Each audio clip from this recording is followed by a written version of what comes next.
lot better. Let me make sure we're centered. Yeah, you know what, Mickey, they went away 5 minutes. See what I mean? Shadows went away. Much softer. Yep. It's better for life.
Hello, everybody.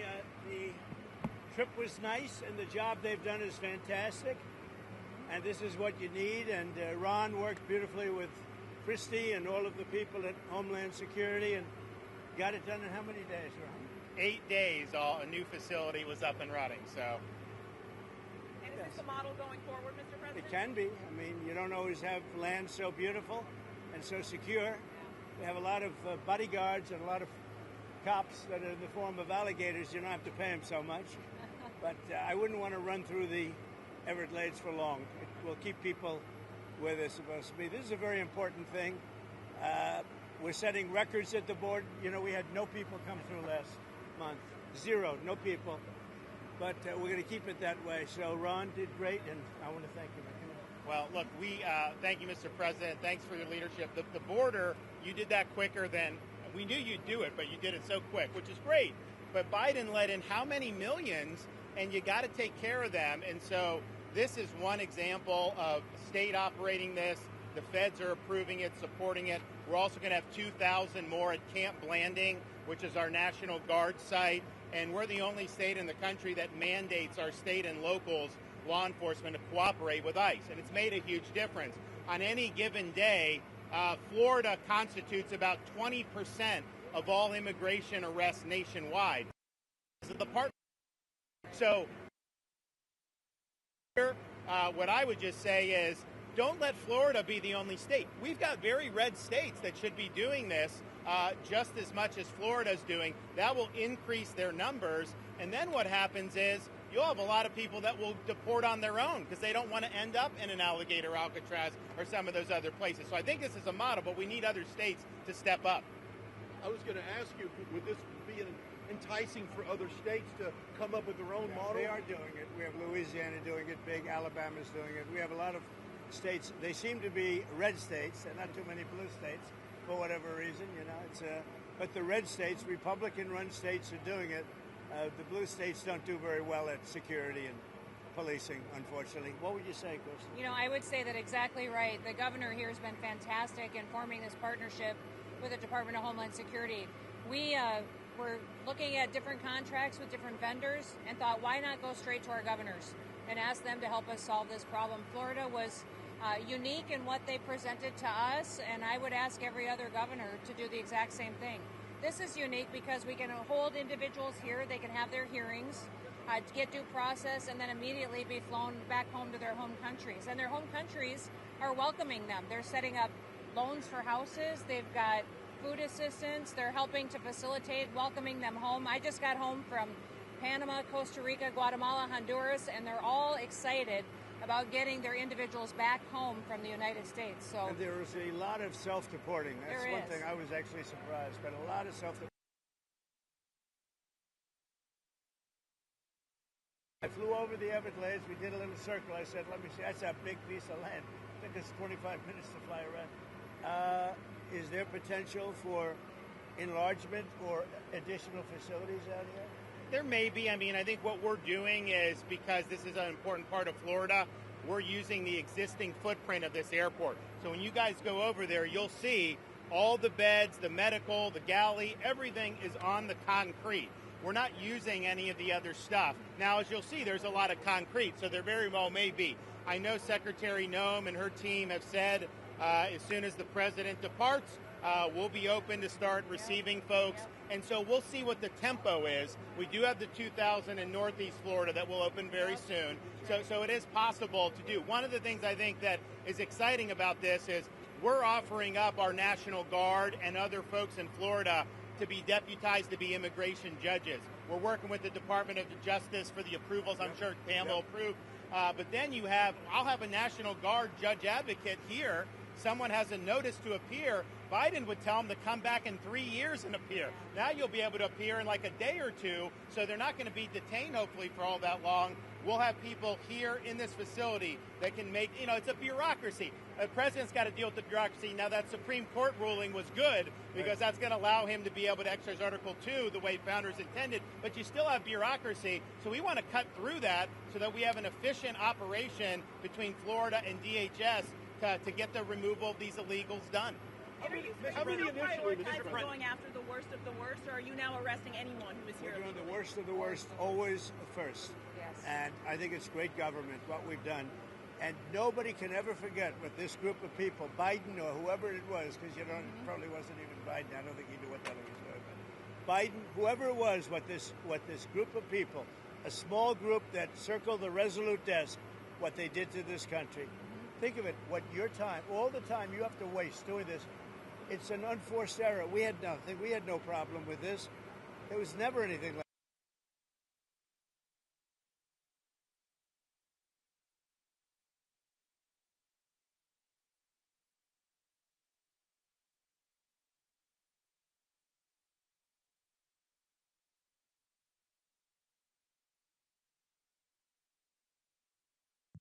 It's like an unforced error, yes. Mr. President, in 2018, you suggested putting alligators in the Rio Grande to prevent crossings in Texas.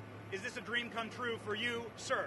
Well, I was thinking about that, I must say. It was meant more as a joke, but the more I thought of it, the more I liked it, if you want to know the truth. And they were serious. They were actually crocodiles. They were crocodiles from Africa. They are a step beyond.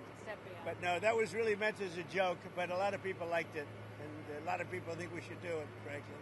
The Senate, it appears, is about to vote on I your hear big, we're beautiful doing well, bill. Ron. I hear we're doing well. Are you confident this can get I done don't by know. the 4th of Confident. July? What does confident mean when you're like when you have one vote and you have 100 people going to vote? I think so. I think it's going to be the greatest bill ever passed, even for you, as an example. Tremendous amount of Homeland Security money. Oh, tremendous amount. It's going to keep the border secure because we have them secure now, but we need to build more wall. I built almost 600 miles of wall. We need more wall. And all of that's covered in this bill. This bill is amazing for everybody. It's an amazing bill for Florida, too. Really great for Florida. You've heard the concerns about the Medicaid cuts, though, Mr. No, President. we're not going to be playing with An Medicaid. estimated Only 11.8 waste, fraud, and million abuse. Americans could lose Yeah, their the coverage. Are you Democrats breaking have it your wrong. promise? Yeah. Waste, fraud, and abuse. In fact, if you look at what's gone on, we've gone way back. We take care of Medicaid. We take care of Medicare. They will blow Medicare and Medicaid because they have no idea what they're doing. Just like they don't have any idea what they did on the border, they have no idea. Medicaid is in big trouble with the Democrats. So you can promise anyone who loses their health care coverage that is because of waste, fraud, and abuse? Waste, fraud, only waste, fraud, and abuse, which is what everybody Mr. wants. President, Russia has about 50,000 troops stationed outside of Sumy in Ukraine. What will you do if Russia authorizes an offensive? We'll see what happens. I'm watching it very closely. Mr. President? Yeah. About Prime Minister Netanyahu's visit next week, what are you hoping to get out of that? And do you think there'll be any progress Well, it's going towards to be a peace very in Gaza? quick celebration. We had a great hit. It was a obliteration. Okay, now it turns out it was an obliteration. They demeaned CNN mostly and the New York Times, fake New York Times. They demeaned these great soldiers. They went over there 17 hours flying, and they hit bullseye after bullseye after bullseye. It all blew up. Everybody saw it. Then they get back, and CNN said, well, they did okay, but maybe it wasn't. Let me tell you, it was beyond obliteration. Nobody can even get down there. The tunnels are busted. Everything fell into the well. It was a total and complete obliteration, and we should celebrate these heroes. And what I'm doing is I'm bringing them, Ron, we're bringing them to Florida or to the White House. I gave them their choice. I think they're going to take the White House. Probably. I shouldn't tell you this. Mr. President, there's going to be a new bill called Make American Elections Great Again, I love it. forcing the U.S. Census Bureau to redo the census to actually get an account of how many Americans with proof of citizenship are in our area, in our country, redistricting some of the House districts. Your thoughts on that? Well, I'll speak for both of us. We love it. Okay, you're going to like this one. I know all about it. We want to bring our elections back. The election in 2020 was rigged, millions and millions of votes. It had to do with COVID and a lot of things, but it really had to do with their crooked people. The Democrats are very good at cheating on elections. And that's why I said too big to rig. They tried this one too. But after about 9:02, they gave up too many votes. Too big to rig. Ron would love it. I would love it. Christie would love it. That's what they have to do. They have to bring it back. And we have to look. Ron, they include anybody that happens to be in your state. Well, California That'd would be lose cool. like 5 seats if they did a fair census. And even beyond that, the Biden census gypped Florida of at least one seat. We only got one seat in the last census. Are you trying to tell me that Florida only had one seat in that? We should have had at least two. Texas should have had another one. That could be the difference in the House of Representatives in the majority. So I would love for them to redo the census for 26. My legislature will redistrict those lines. We'll get it to where it's fair. But as it's right now, this country is not fairly apportioned. I've got so many more millions of people in Florida that have representation because of that flawed census. Mr. President, I think it's going to do very well. A lot of people, I don't know if you've heard about it, it's captivated the country. Everybody wants it. It's going to get in, it's going to pass, and we're going to be very happy. Elon Musk is ripping into this bill again. Are you concerned that Republicans are going to be swayed by Musk and his money? No, I don't think so. I think what's going to happen is Doge is going to look at Musk.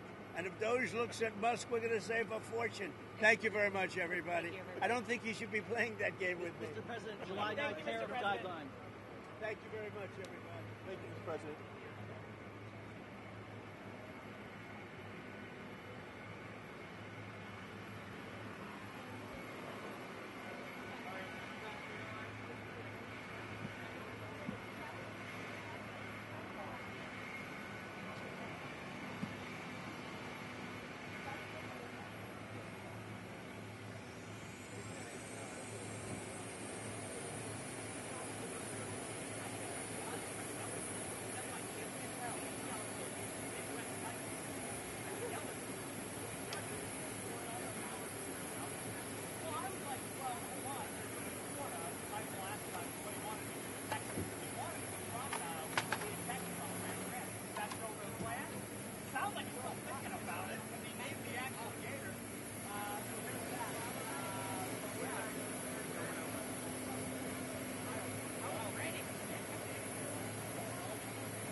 1, 2, 3, 4, 5.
Keep up. Keep up. We gotta go. Nice. We're moving.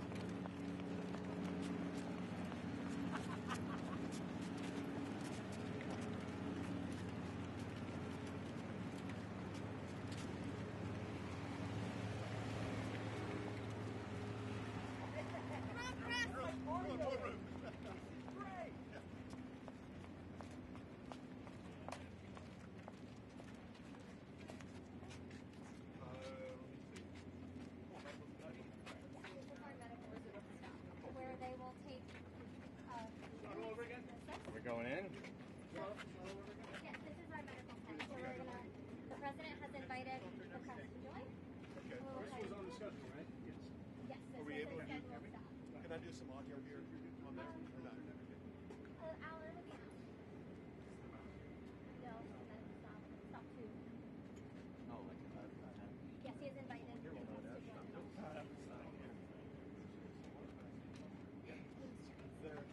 We're checking on that right now. Where is that?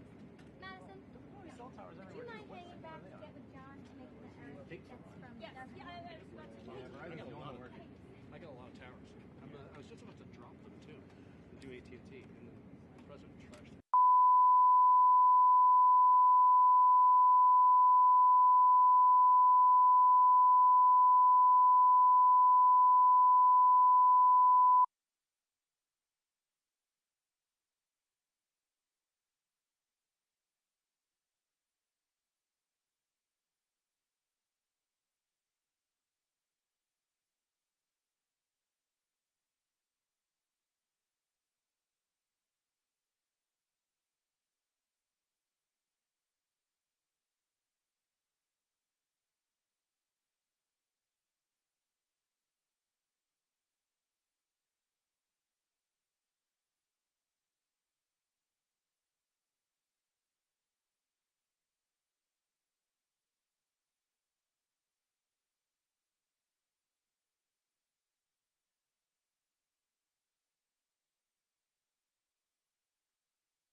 Opposed to standing around and not knowing where we are.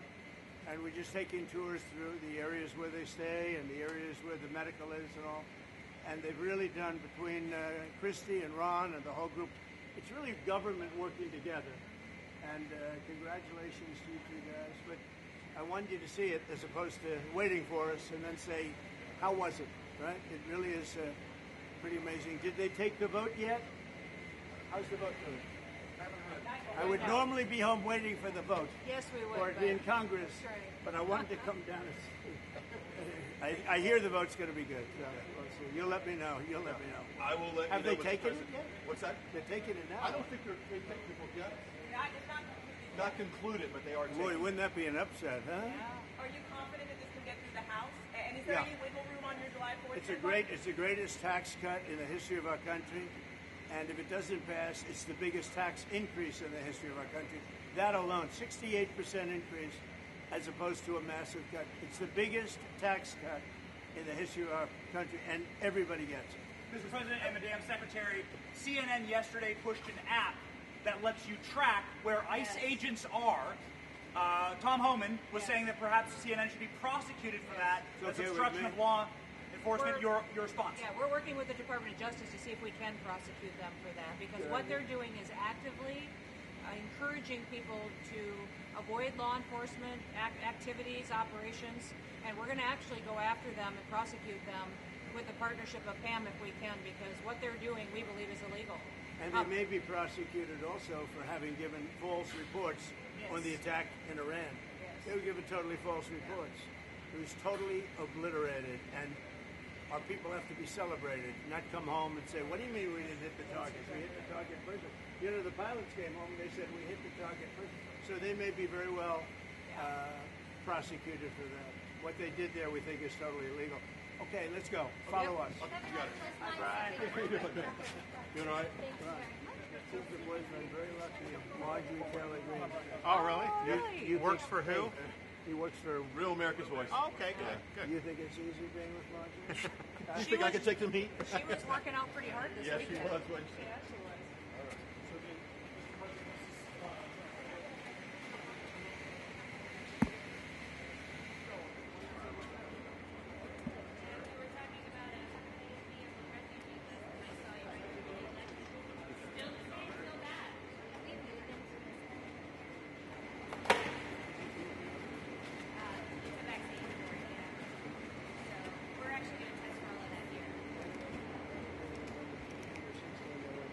One, though, right?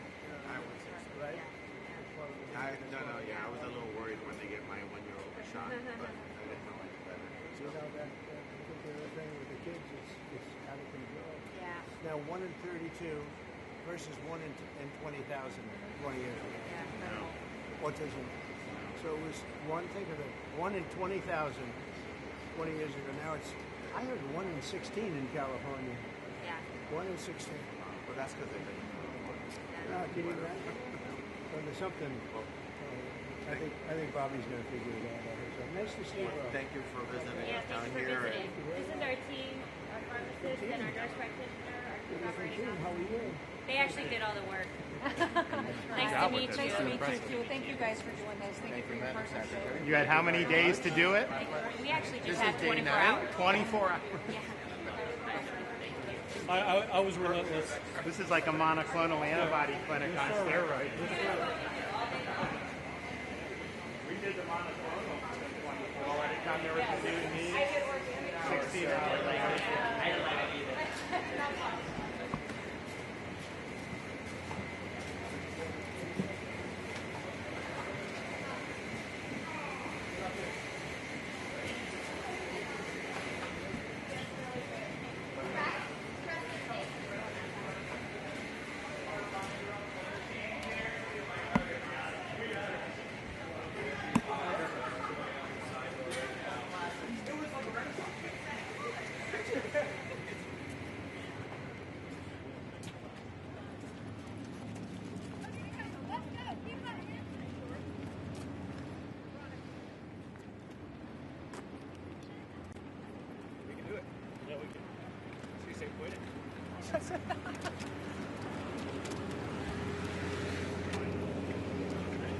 That was great. I'd never did shit like that. You know what I mean? Like, you know, it's not like I would have been invited, but we were watching live streams and stuff like that. There was never anything like that. Can you a little quicker, please? Right behind us. Can you please repeat?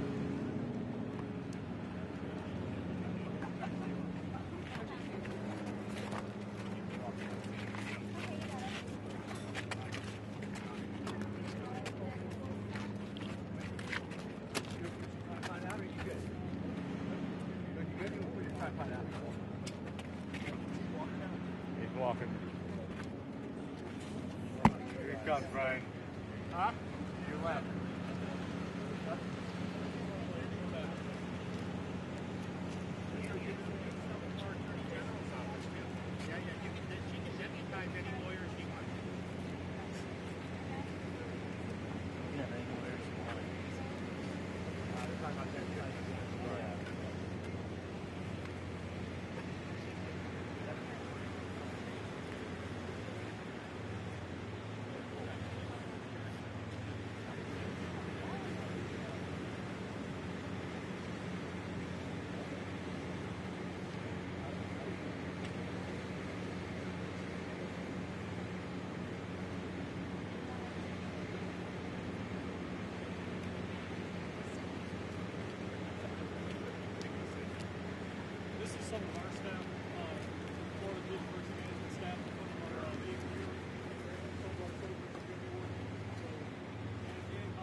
next stop, right this way.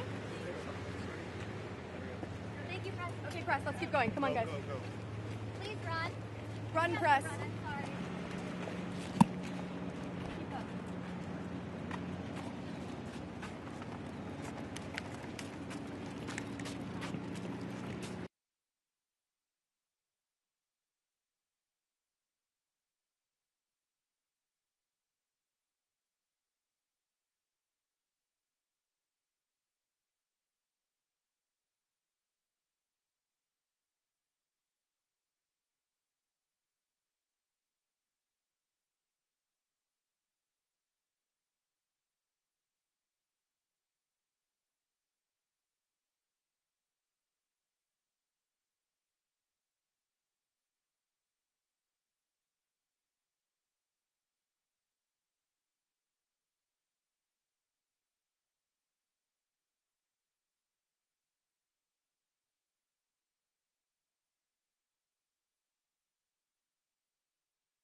Come back towards me, or just straight back, as a matter of fact, not towards me, but straight back. Yeah, hey, can you guys hear me in the studio? What's that? No idea. Sorry, I'm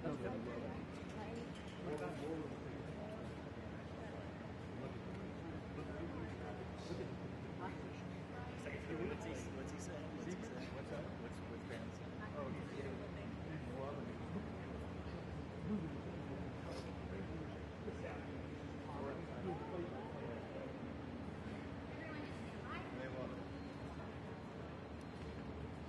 Good, right?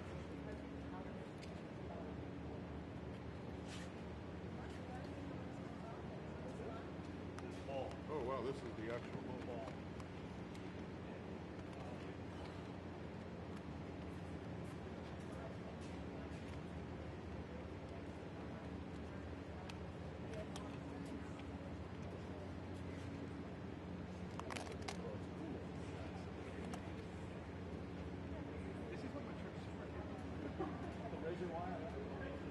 Yeah, we were pretty unruly.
what I mean? It's an amazing job. They've all done a great job. Proud of them. Mr. President, Mr. Governor, what's your message to Governor Gavin Newsom inside of this facility? Well, the first thing you should do is come here and learn something, because they don't do this. They don't know. They wouldn't know where to begin, and if they did, it would cost them 100 times more. So I would say he should call the governor and Christie, and I'm sure you'd give him because his state is a disaster, and he doesn't do this. Well, they have the original Alcatraz, so you guys could approve him being able to set one of these up over there. I'm sure the secretary would be happy to do that and provide. My sense is he's probably not going to bite on that. But I don't know that they'd be able to come in at cost because they tried to do this high-speed rail. They spent like $150 billion, no tracks. We've got a privately funded rail in Florida from Miami to Orlando. It costs the taxpayers zero, and it's very successful. So it's just a much different approach between states. We're not going to let him get anywhere near Alcatraz.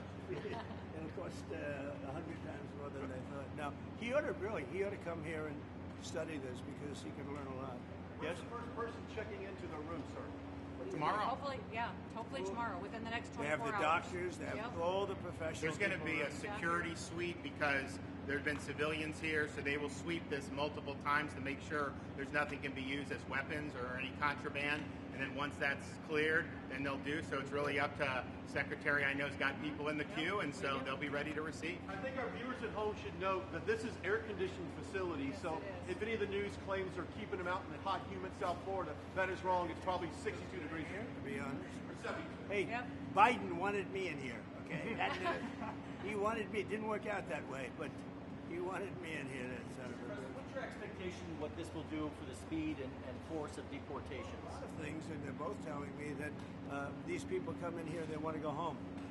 And they want to go home, so we immediately send them home, where it's appropriate. Now, if somebody's a real killer, we don't send them anywhere. We put them in a maximum security. Look, what we inherited from this guy, this incompetent man, and his administration, which wasn't incompetent, it was radical left, lunatic, communist, whatever you want to say. I know most of them. What we inherited should never, ever be forgotten. What they've made us do. This is all because of an open border policy where 25 million people flowed in. From all over the world, from prisons, from all over the world they flowed in. For no reason whatsoever. We had, when I left, we had a very powerful border. We had no problem.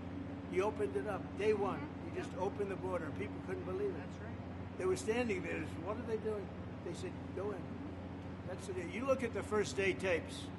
They opened it up and they said, go in, and that's where all of this began. But this is an amazing thing that they've done here. Really but listen, people don't have to come here.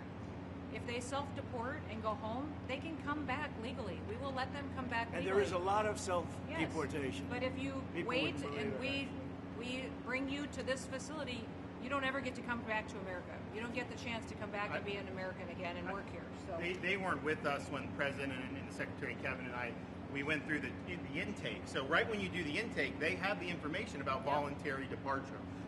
They have the ability. Obviously, you guys are funding that because it's a lot cheaper to do it that way. So even if they get brought to the front doorstep here, they still have an opportunity to just go back voluntarily, and then this way they're not. Let's say they get in here like, hey, I want to stay here. I want to go back. We can put them on a plane that day and take them home. We'll buy their plane ticket, go home, and then they get the chance to come back legally.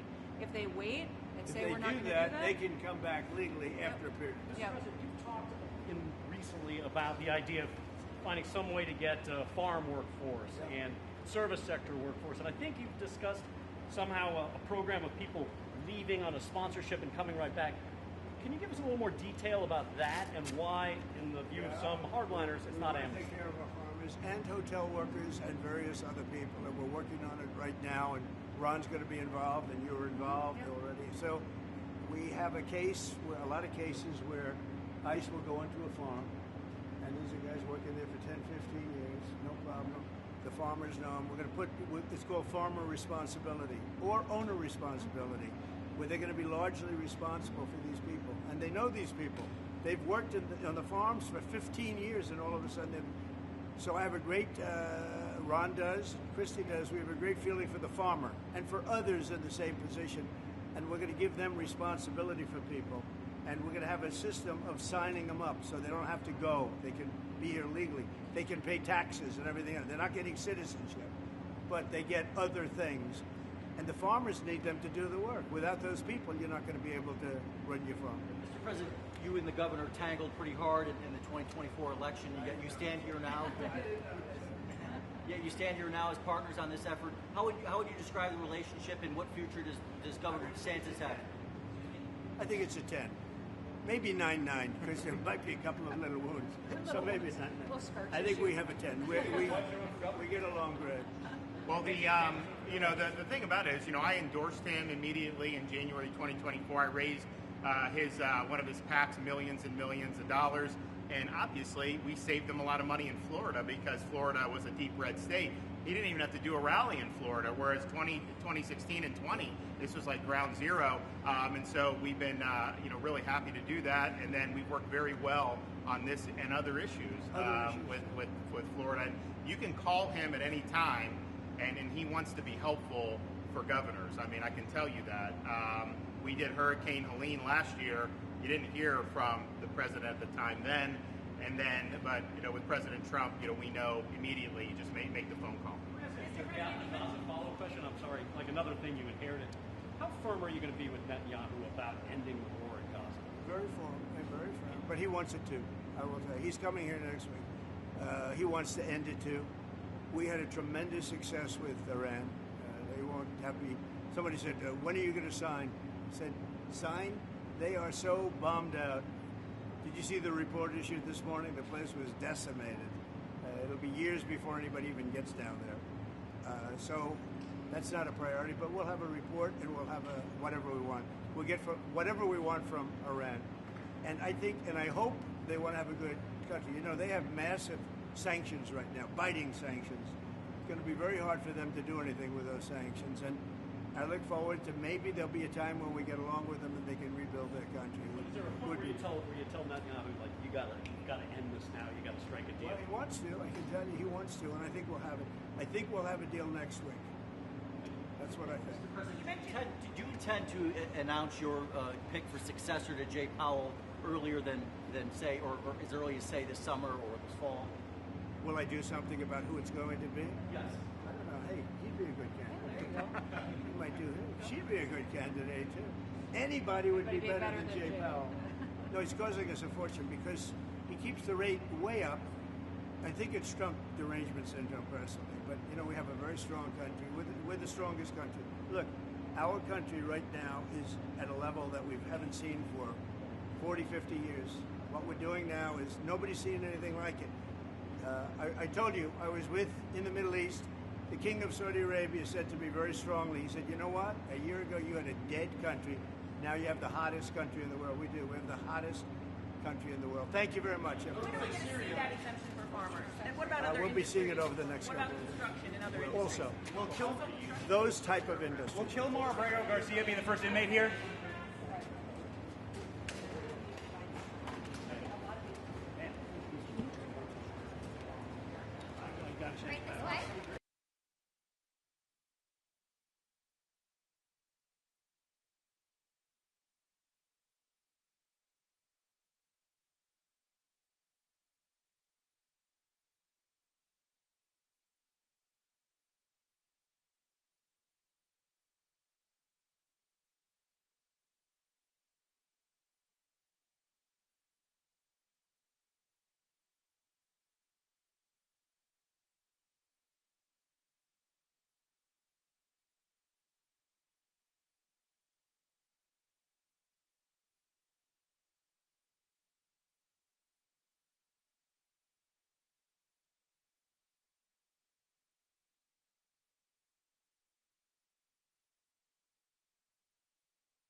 there a seat for you in the last row right here? Brian. Come right over here, Evan, and we'll put you in the buffer. Madison, please put the travel pool in their seats. Okay, where's our pool camera? Stills, right here. Stills over here. Brian, just watch behind you. Press, right can sit right here. Pool's right here. Come right up here. There is mold right here. Well, I don't know. It doesn't stretch very far. It's going to be right here, and I have a table for you. Is that going to make it over here? Madison, take the stills to the buffer. Yeah.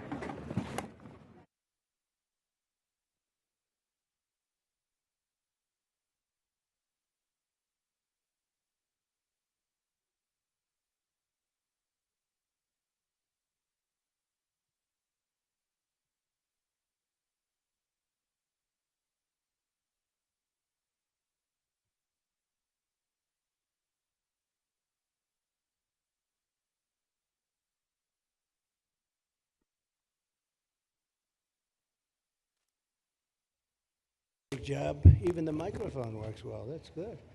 Wow. Well, I'd like to just thank everybody for the incredible job they've done. I love the state. As you know, Ron and I have had a really great relationship for a long time. We had a little off period for a couple of days, but it didn't last long. It didn't last long, and a lot of respect for each other. And it's a great honor to be deep in Florida, the Florida Everglades, to open America's newest migrant detention center. It's incredibly built, and you're seeing that yourself. That's why I said, let the press join us on our walk so they can see what's happening. It's known as Alligator Alcatraz, which is very appropriate because I looked outside and that's not a place I want to go hiking anytime soon. But very soon, this facility will house some of the most menacing migrants, some of the most vicious people on the planet. We're surrounded by miles of treacherous swampland, and the only way out is really deportation. And a lot of these people are self-deporting back to their country where they came from. Quite a few. We're amazed at actually the number. We took the FEMA money that Joe Biden allocated to pay for the free luxury hotel rooms, where he's paying hundreds of millions of dollars in New York City, and we used it to build this project. And Ron, it was just a little fraction of that money. The money they spent on that project, I happen to know the real estate developer. He's a he never really made that much, but he became very wealthy. With luxury, he didn't do well. With people that are not exactly luxury, he's made a fortune. I want to thank Florida Governor Ron DeSantis and Secretary of Homeland Security Kristi Noem, and Florida Attorney General James Uthmeier. Where is James? Where is he? You do a very good job. I hear good things. I hear good things about you from Ron too. No, you really do. He's even a good-looking guy. That guy's got a future, huh? Good job, James. I hear you did really, really fantastic. Worked hard. You're like in the construction business for a few days, right? Huh? Congratulations. For all the hard work and to make this facility possible. It's amazing. Thanks as well to Florida Agricultural Commissioner Wilton Simpson. Where is Wilton? Where are you? Hi, Wilton. Been a long time. Thank you. Congressman Byron Donalds. Where's Byron? Hi, Byron. How are you? Good. Florida Speaker of the House Daniel Perez. Daniel? Daniel, thank you, Daniel. Boy, you didn't want to sit up here with us, Daniel. Executive Director of the Florida Division of Emergency Management, Kevin Guthrie. Hi, Kevin. Good job. Acting Director of ICE, Todd Lyons. Todd, great job. And Senator Joe Gruters. He is a great guy. Where is Joe? We love Joe. Thank you very much. Thank you. Thank you, Joe. Joe is great. With the help of those incredible Border Patrol agents, we now have the lowest level of daily border crossings ever recorded. As you know, last month, the month of May, just got released 2 days ago, the number of illegal aliens into the United States was zero. Zero. Even I find that hard to believe. Somebody must have gotten in, I think. I don't know, but they say zero. And the people that count them are radical left Democrats. So when a radical left Democrat tells me it's zero, I believe him. But there's still much work to do. In the 4 years before I took office, Joe Biden allowed 21 million people, that's a minimum, I think it was much higher than that, illegal aliens to invade our country. He invaded our country just like a military would invade. It's tougher because they don't wear uniforms. You don't know who they are. More than the populations of New York City, Los Angeles, Chicago, Houston, Phoenix, and Philadelphia combined. That's what came into our country from prisons, from mental institutions, from street gangs, drug dealers. It's disgusting. This enormous country-destroying invasion has swamped communities nationwide with massive crime, crippling costs, and burdens far beyond what any nation could withstand. No nation could withstand what we did, and we're in the process of doing it, but we have some great people doing it now, and you see them up here with me, but it's, I'd call it like an unforced era. It's sort of like men and women sports. It's sort of like transgender for everybody. How could they have done this to our country? And we're never going to forget it. Last year, 15% of all the hotel rooms in New York City were used to house illegal aliens at costs that they never got for luxury. They never got this much for luxury people coming in from the wealthiest places on earth. They made more money with the illegal immigrants, with many rooms costing more than $300 a night, 6 times the rent of a typical American family. In Denver, Colorado, the city was forced to cut $10 million from its police and fire department budget as part of a $90 million plan to house illegal aliens. And it's a population that's growing and growing and destroying Denver and growing. And again, it's destroying Denver. And it's destroying many other cities, too. Likewise, one of the city's largest hospital system is drowning in unpaid medical bills, unpaid in the billions, after their emergency rooms were flooded with tens of thousands of illegals, leading to the closure of critical services. And these are really critical services. They can't even keep them open for American patients. The American patients were treated worse than any illegal immigrant. In Los Angeles, 1 in every 4 students in the public school system is from a household headed by an illegal, and most of them don't speak English, so they're in a school system, and they don't have interpreters, they don't have anything, they don't speak English. What a mess, what a mess. Unforced error, all these people allowed to come in. The United States is now spending $78 billion a year on translation. Okay, think of that, $78 billion a year on translation, and smaller numbers on special education programs for non-English speakers in our public schools. So $78 billion, I think that's not a mistake. I would say $1 million maybe, hundreds of thousands of dollars, $78 billion, Joe, on translators and non-English speaking work. Federal government, the Justice Department, it's more than twice the cost of maintaining the United States Justice Department, what we're spending on translation and other things to help. In total, the average illegal alien costs American taxpayers an estimated $70,000. That's each, $70,000. I think that number is even low. If you care about balancing the budget, the single most impactful step we can take is to fully reverse the Biden migration invasion. One of the worst invasions we've ever had. We've never had an invasion like this. We've had invasions, but we've taken care of them. We've never had an invasion like this, and it's with us. And we have some very bad people out there looking to do big harm. That's why the One Big Beautiful Bill includes funding for 3,000 new Border Patrol officers and 10,000 new ICE agents. And I've gotten to know the Border Patrol and ICE very well. Unlike Kamala, she was the border czar, but she never saw the border. She never made one phone call. She was some border czar. She would have been some president. Probably would have been slightly better than Biden, though. I had to run against both of them, you know? The one guy, it's like a fighter. You knock out the one guy who's doing badly, then they put somebody else in, but fortunately she was a stiff also. Otherwise, I would have been very angry. I would have been extremely angry. The heroes of ICE will also help round up and remove members of the savage drug cartels which are coming back into our country. And we got them out. Now some of them came back in. We just got them out again, and that's going to be a vicious cycle.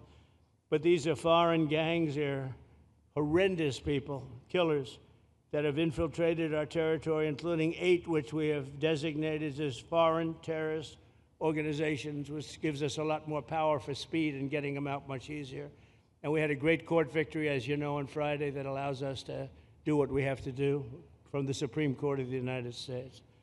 In 5 months, my administration has already arrested over 2,700 members of the murderous Venezuelan gang known as Tren de Aragua, including a pack of these sadistic animals arrested last month with over 280 guns, and these are guns of the latest caliber. These are guns that were made over the last period of less than a year, getting brand new guns, the latest and the greatest. Every day, our brave law enforcement officers are hunting down and deporting migrant criminals who have committed heinous crimes, including more than 13,000 murderers. 11,888 to be exact, but I'd probably say the 13,000 is right also.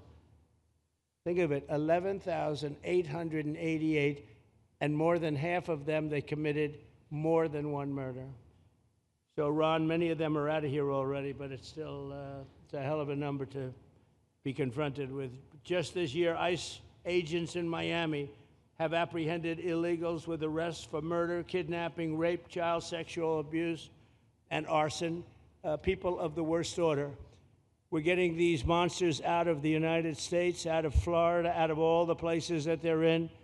And on January 20th, I signed an executive order empowering governors and state police to be deputized to enforce federal immigration laws, and Ron's already taken advantage of it. It's a tremendous advantage for the states.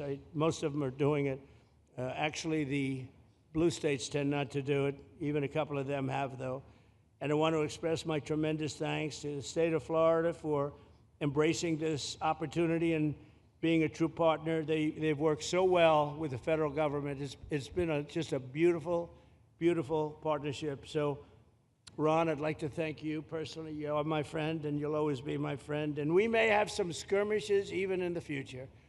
I doubt it, but I will always come back because we just we have blood that seems to match pretty well. We have a relationship that's been a very strong one for a long period of time, and I appreciate it, very much appreciate it. And also, Secretary Noem, I'd like to have you say a few words. You have been unbelievable, the job you've done. You and our favorite person, Tom Homan, have done, and your whole staff, because it's a lot of people, and Tom acknowledges it all the time. He respects you so much. He respects the staff that you both built. And you're really doing one of the great jobs. And it was great that you could work with Ron in Florida so well. Built such a great facility. So please say a few words. Thank you very much. I don't know if this will work. Well, thank you, Mr. President.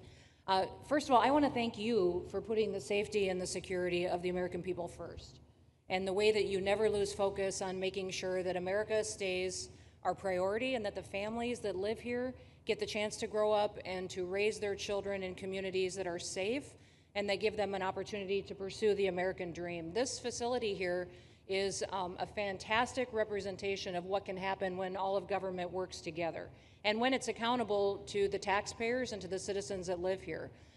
The President signed an executive order that allowed us to build partnerships with states and with local law enforcement officers, which is exactly how things should function in this country. More power, more authority given to people locally so that they can take control of their own destiny. And so we have already been working under the 287G program to deputize law enforcement officers, whether they be state highway patrol, local sheriff's departments in all of our states, and allow them to go out with our ICE officers, our Border Patrol officers, and make sure that we're getting the worst of the worst off of the streets. We also recognize that as we've been doing that and returning people back to their home countries, that we need detention facilities. We need beds to put them in place so that they can have their due process before they return home. And this facility is exactly what I want every single governor in this country to consider doing with us. What happened to start this conversation was that a young man named Jimmy Percival in my office, my general counsel, who came from Florida and used to work here, called up the Attorney General and the governor and said, hey, what do you think about partnering with us on a detention facility that we could put in place that would allow us to bring individuals there? There's an airstrip close by. You guys volunteered the assets that you have and the connections that you have and worked with Kevin extensively so that we could come here, have their due process given, and return them home to their countries. And in 8 days, this facility has been stood up. And I want everybody to recognize that detention facilities that ICE adheres to is a higher standard than is required at state levels, at local Department of Corrections facilities, sheriff's offices. This is a state-of-the-art facility, air-conditioned, isolated though for security purposes, which is very helpful. And I appreciate so many people being willing to work together to make a project like this happen. Right here on this location, we'll have about 3,000 beds. Other location will have another 2,000 beds that will allow us to bring individuals across the country that we are bringing in and incarcerating for violating our laws, and immediately get them out of the country as soon as we possibly can. It's exactly what we need to be perpetuating in other states. And what I would say is, I want all of you to notice these flyers that we've got, is that everybody who sees these flyers or anybody who sees these news clips should know you can still go home on your own. You can self-deport. If you go on the CBP Home app and go home now, you will get the chance to come back to the United States legally. You will get the chance to come back and do it the right way. If you don't, you may end up here.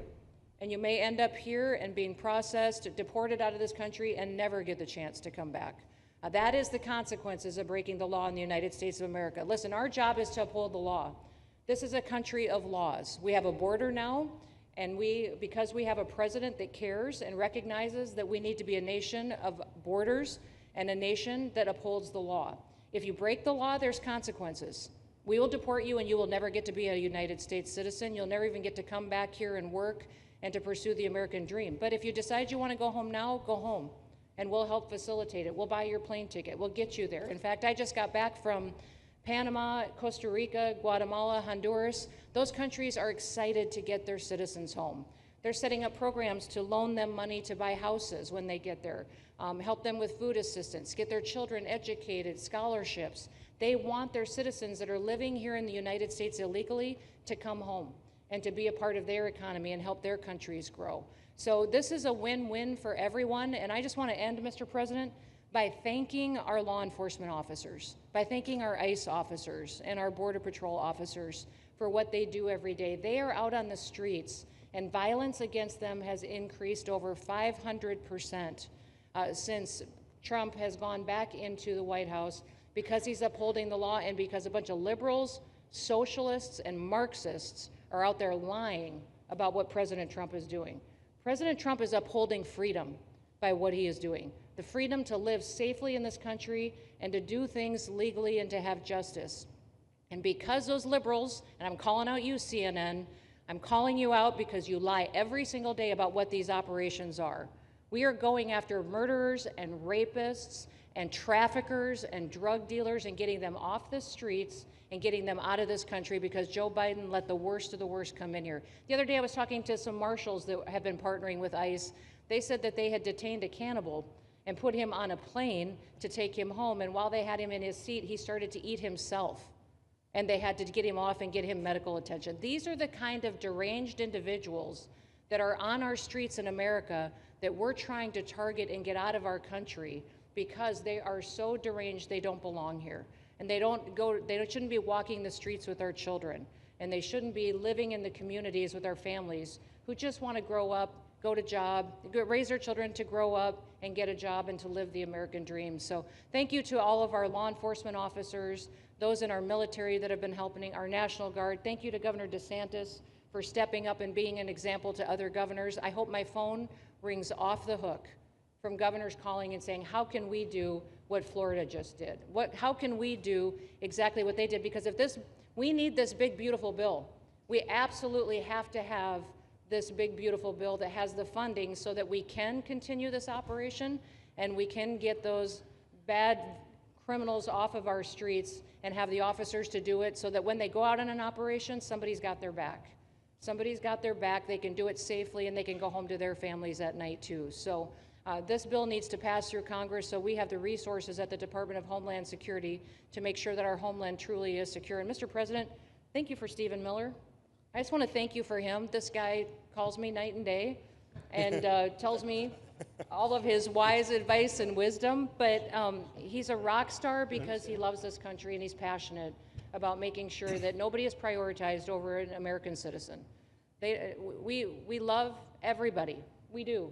We love everybody. Not everybody. But, well, a lot of people. But Not we shouldn't be putting people illegally above citizens.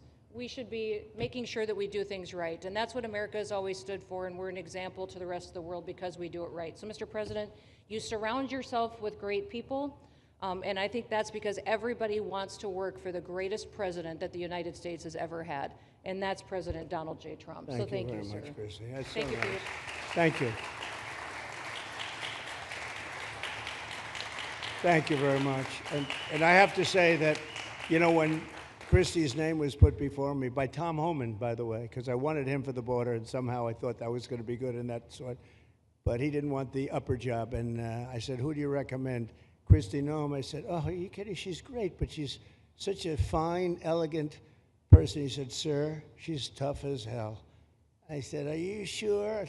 You are tough as hell, I tell you, and you do it in a very nice way, but you are, if you ever saw her ride a horse, she rides a horse like she should be in the rodeo. She's like an unbelievable horse person, and you've done a fantastic job, and Steve Miller would even agree to that. And he likes nobody, by the way. I don't think he likes anybody. And another one we like is Ron. And Ron, would you say a few words, please? Sure. Well, thank you, Mr. President. Welcome back to Florida, and I think this is the first time you've been back since the events of a couple weeks. So just let me say, as somebody that was serving on active duty in Iraq back in the day, we witnessed the number of our troops that were killed or wounded by the Iranians. We know that they're a militant Islamic regime that was hell-bent on getting nuclear weapons, and under Joe Biden, they were about to get nuclear weapons. And because of your strong actions, those dreams and those ambitions have been reduced to rubble. And I thank you. I know a lot of veterans thank you, and people in Florida really thank you for stepping up and really making a strong, tough, but strong decision. I think we're much safer as a result of that. Now, on the immigration, I think President Trump's election represented the chance for us to finally solve this illegal immigration and border problem once and for all. I knew he was going to do the border, although he did it very quickly and very thoroughly. I think that no one can say that that's been anything but a spectacular success. But then we have the issue of Biden let in how many millions of people? And you had millions that had been in over decades previous to that. You can't have a country if you don't have respect for the rule of law. You can't have a country if foreigners get to decide who comes in. No, we, the American people, make that decision, who's allowed or not allowed to come into our country. We've seen Europe be overrun by open borders, so we're not going to let that happen here. So when President got elected, I knew that the states had an important role to play in facilitating this really, really historic mission. We're the only state in America, Florida, that requires full cooperation with ICE from all state and local law enforcement entities. And what is the net result of that? We have these agreements for these 287G task force with sheriff's departments, police departments, state agencies, and it's really instrumental in rounding up a lot of really bad people who shouldn't be here. If you look at the number of those full-blown 287G agreements that have been executed around the country, the state of Florida accounts for 60% of those. If you look at the number of immigration arrests of illegal aliens on any given day, the arrests happening in Florida constitute between 15 and 20% nationwide. So we're all in on this because we understand how important it is to our citizens.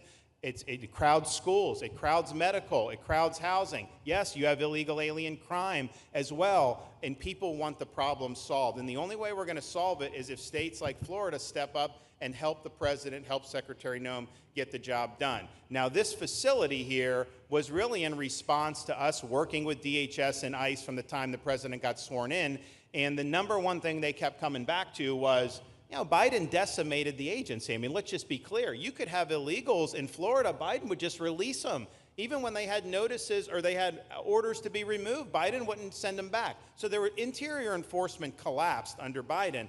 So they're building it back up. But they're like, we need detention space in order to be able to bring about more deportations. And so what we have here can hold 3,000 now. We have 2,000 facility up at Camp Blanding that we're going to be open, which is our National Guard site. But think about what you have here. They come here, say they already or been ordered to be deported. You drive them 2,000 feet to the runway, and then they're gone. It's a one-stop shop. And this airport that's been here for a long time is the perfectly secure location. It's going to make a big difference. And let me just thank everyone who was involved. We got the call from DHS a little bit more than a week ago, and here we are 8 days later with this facility open, and as soon as Air Force One departs, it'll be swept, and it'll be open for business to be able to do. But our goal here is to process them and be able to effectuate their return to their home country. This is the opposite of what they were doing in New York by just putting them up in a hotel and then just letting them stay there indefinitely. No, we want to be able to send back. And when you walk into the processing, the President and I, Secretary Noem, Kevin Guthrie, walk through that initial intake, the first thing you see is information on how to go home on your own. Why would you want to come through Alligator Alcatraz if you can just go home on your own? I think a lot of people are going to make that decision. So you're going to have a lot of deportations that are going to be done by the administration, but I think you're going to have a lot of voluntary as well. So this is a force multiplier for the president's efforts. I would just say and echo what Secretary Noem says.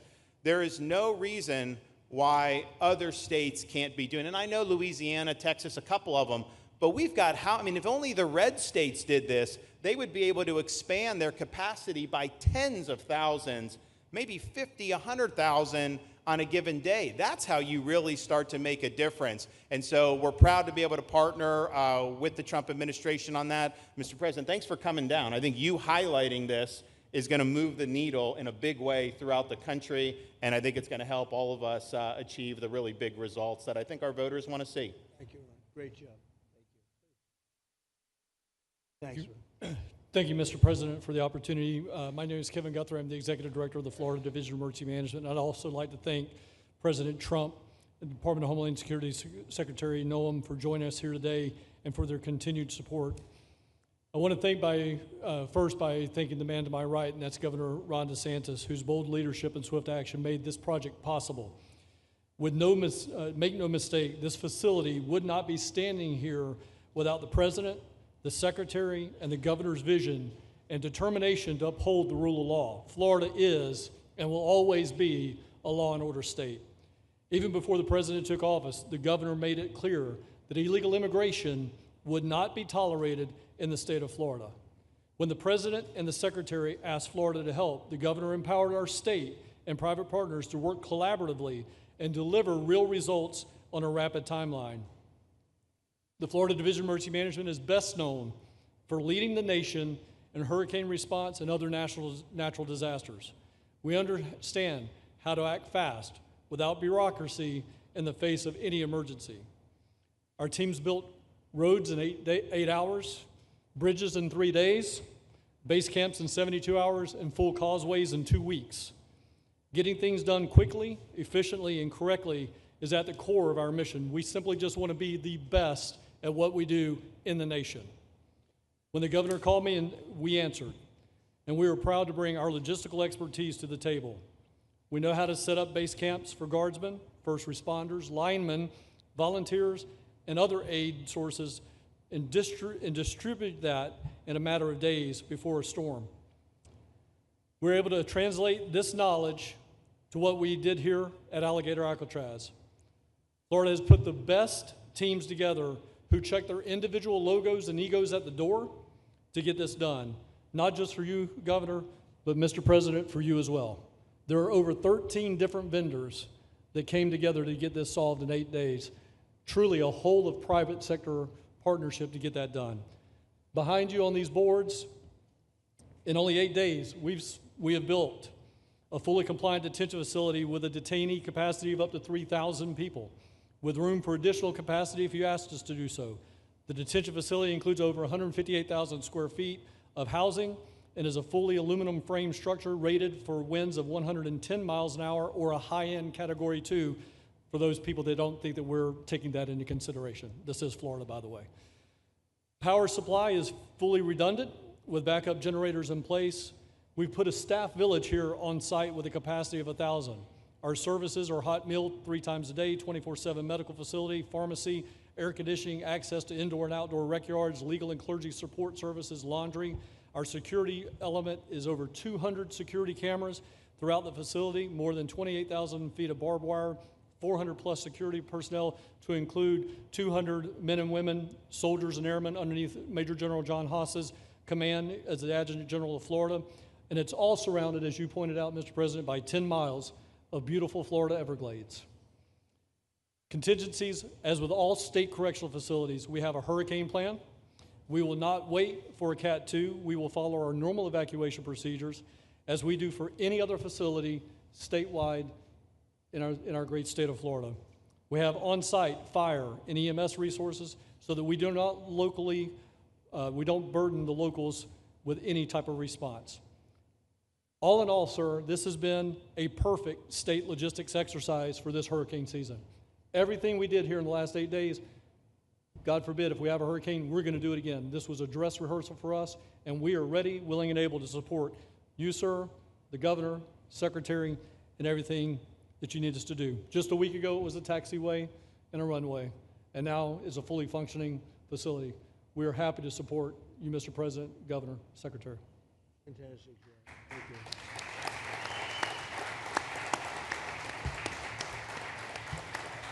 Byron, please.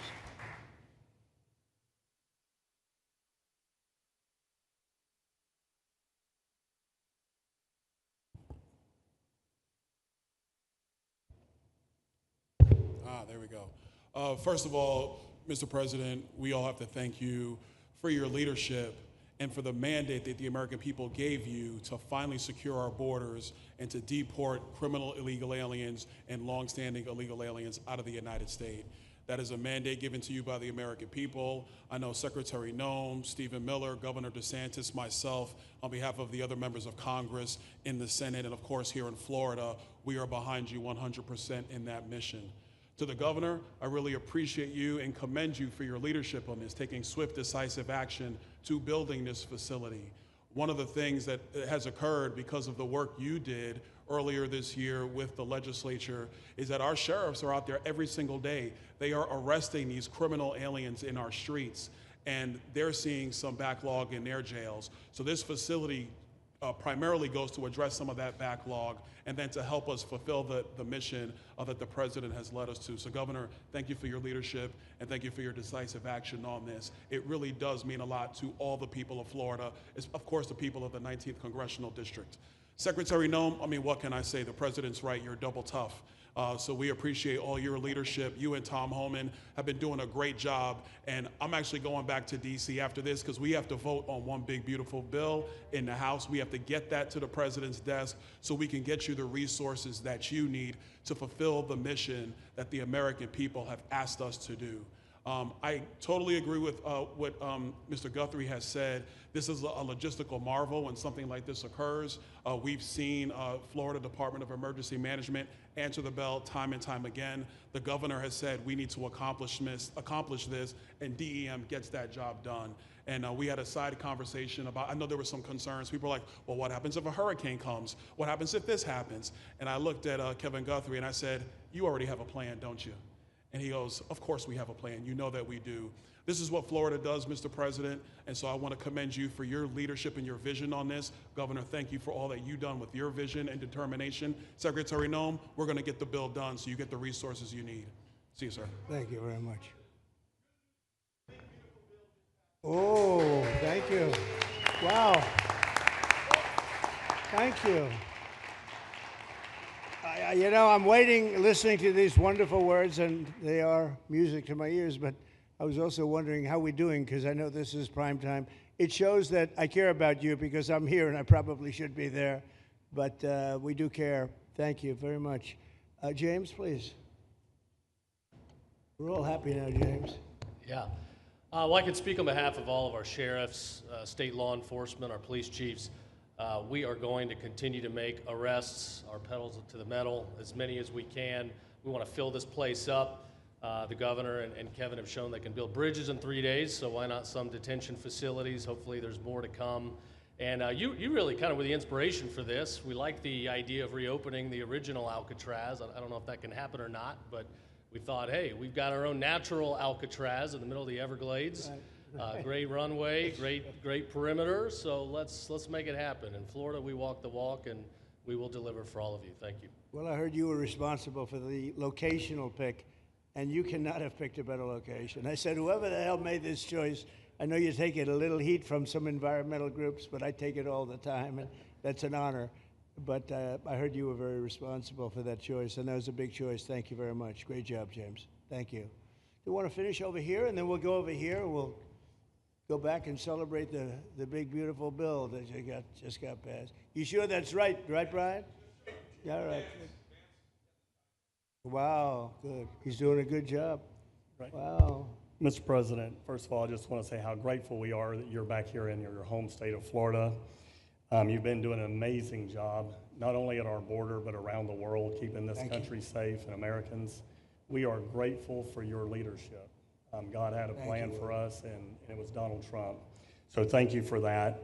As a member of the Immigration Board and as the Commissioner of Agriculture of this state, I've been happy to help lead with the governor and the rest of the cabinet on this issue.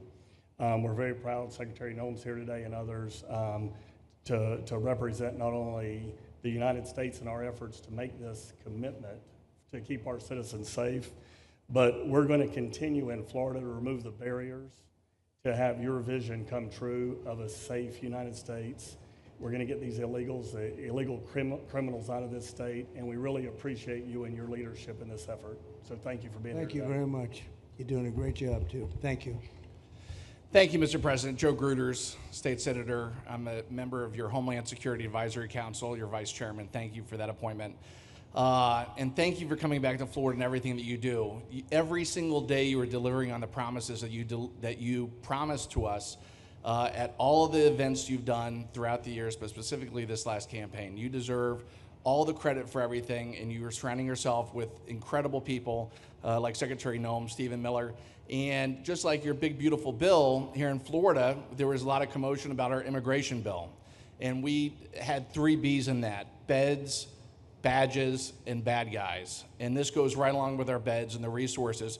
And I give the governor, Ron DeSantis, a lot of credit for stepping up and making sure that we all work together, because at the end of the day, even if sometimes there are skirmishes, as a result of the back and forth, we ended up with a better bill, and we all win. And what we're doing here in Florida hopefully will happen all across the country. You've done, your leadership is amazing. Keep up the great work, and just know that Florida loves President Donald J. Trump. Thank you very much, Joe. Appreciate it for a long time. Appreciate it. By the way, Okeechobee is something that we did together also, and that was a lot of money spent. I hope it was well spent. I know they did. We did a Rolls-Royce job, but it's a lot of money that we spent out there together. And how is it going? You can delegate that to us, because we move faster than the Army Corps. Good. So we will finish that reservoir. Good. If you delegate it to us, I'll get it done and much quicker. Oh, I would do that. Yeah. I'll tell you. Let me ask myself permission. Permission granted. Go ahead, get the thing, get it complete. You want to do that? All right, we're gonna go talk to the ahead, Army do it. Corps Good. then after this. Good. You can move faster, actually. Please. Thank you. Sir, just first on behalf of the men and women of ICE, we just want to thank you for allowing us to do our job again. You know, your vision and under Secretary Noem's leadership, this is what the American people want. And I hope that you see great results of what we're doing out there every day, getting the worst of the worst out of our communities. Because of you and Secretary Noem, I have the privilege to lead one of the most premier and the finest law enforcement agencies that we do have in the United States. And the men and women of HSI and ERO Miami do incredible work like you highlighted. And with the governor in the state of Florida, the partnership in Florida has been amazing. The 287G program is only going to help us to identify all those known gotaways and get the worst of the worst out of the neighborhoods. And through our Homeland Security Task Force, we are going to make America safe again. So thank you very much to both you and the Secretary. Thank you, Todd. Great job. Really great job you're doing. Thank you. Please. Good morning, Mr. President. Thank you so much for coming. Again, as Garrett Ripp, I'm the Field Office Director for ICRO here for the Miami Field Office. Incredible collaborative work we've been doing together, working with the state, working with our local partners. And again, just the 287G is going to open up that aperture and allow us to get those bad hombres off the street and get them into this facility. And we're looking forward to it. And again, just appreciate all your support. Thank you. Always thank you. You've always been so great. Thank you very much. Please. Good afternoon, Mr. President. On behalf of Air Marine Operations, my name is Andres Blanco. I'm the Executive Director for Southeast Region. AMO continues to execute and support your executive orders. Air Marine Operations brings a unique capability both in the air and the maritime domains. And in partnership with our Border Patrol, OFO officers, and ERO, we continue to conduct effective operations both interior, along the border, and along the maritime approaches. Thank you very much. Good job. Good afternoon, Mr. President. Jose Figueroa. I am the Acting Special Agent in charge for Homeland Security Investigations here in South Florida, and our office covers from Key West to Fort Pierce. Tremendous collaboration here with the state and our federal partners. HSI is conducting criminal investigations into TDA, MS-13s that are involved in human smuggling, sex trafficking of minors, and we will continue that effort with your support. Governor DeSantis, thank you very much for this facility. Looking forward to continue the great work. Thank you. Thank you very much. Steve, would you like to say something? Our star. Thank you, Mr. President. I just want to say on a personal note, getting to watch what you've done over the last 5 months to deliver on a 50-year hope and dream of the American people to secure the border. When President Trump came into office on January 20th, the United States had endured the largest wave of illegal immigration in human history. Not just American history, human history. And within just a few days, President Trump, through his strength, leadership, diplomacy, and vision, achieved the most secure border anyone in the world has ever seen. When we recently went overseas to the NATO summit, I had senior staff in foreign governments come up to me and ask me how he achieved the Trump miracle on his border and could that be replicated in their countries. For individuals who don't work in this space, to have 0 successful illegal entries in an entire month should be an impossible achievement. There's a 2,000-mile border with one of the poorest countries in the world, and you have open travel from 150 countries into Central America and South America. There are 2 billion people in the world that would economically benefit from illegally coming to the United States. And through the deployment of the military, through the deployment of novel legal and diplomatic tools, through the building of physical infrastructure, through the empowering of ICE and Border Patrol and the entire federal law enforcement apparatus, President Trump achieved absolute border security. And now, once this legislation is passed, he will be able to make that with those resources permanent. Watching what you've done, sir, has been one of the honors of a lifetime. I'm proud to be able to play any role in it. And what President Trump is going to achieve next with the resources in this bill will make America safer, stronger, freer, more sovereign, and more prosperous than it has ever been before. Thank you, sir. Thank you, Steve. Oh. Thank you. And the bill is going to be great for Iran. It's going to be great for Florida, too. A lot of set-asides for Florida, some of the things that you wanted to do. And so it's great news to hear that it was approved. Do you want to take a few questions, Ron? We'll take a few questions from these. Yeah, please, go ahead. Yeah. Thank you, Mr. President. Given the likelihood of the One Big Beautiful Bill passing, and we look forward to the success of this facility here, how many more facilities like this do you feel that the country needs in order to enact your agenda of mass deportations? Well, I think we'd like to see them in many states, really, many states. This one, I know Ron's doing a second one, at least a second one, and probably a couple of more.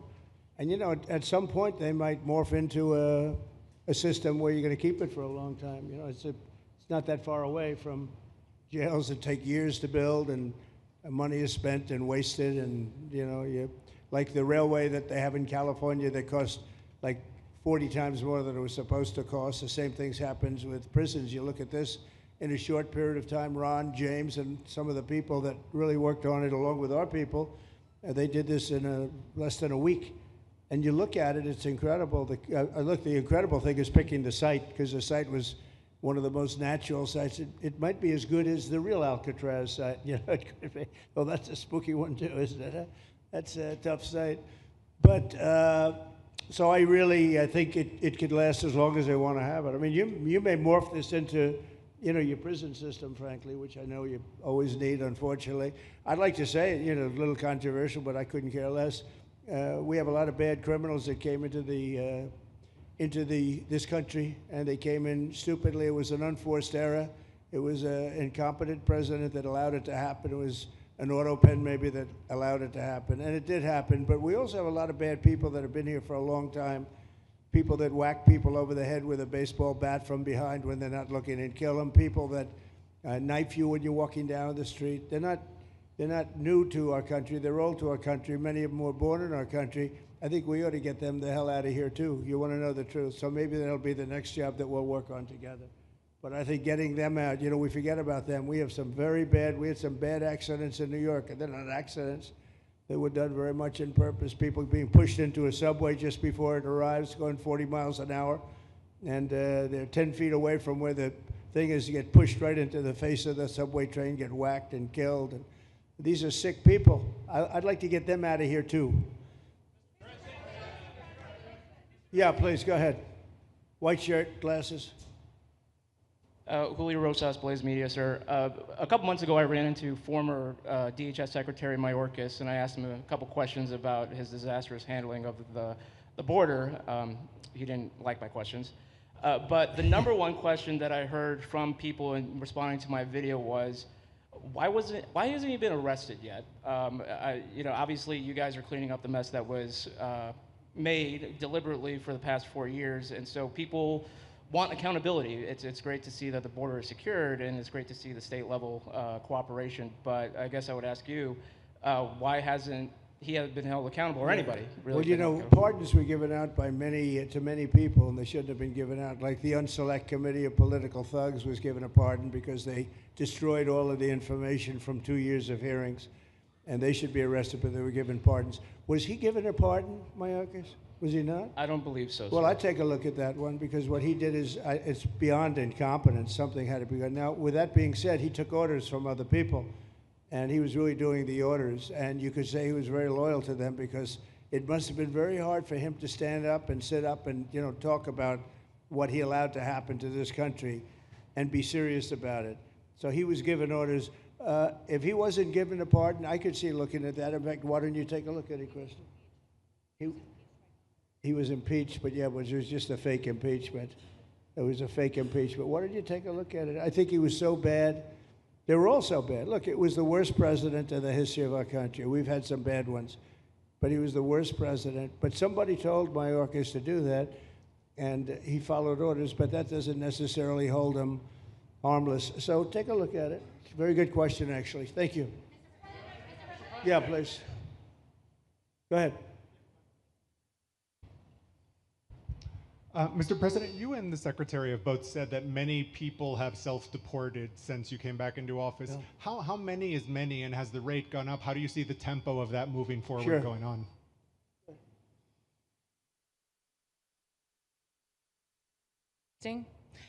We have had several 100,000, but also we have many that have self-deported, not even using the CBP Home app.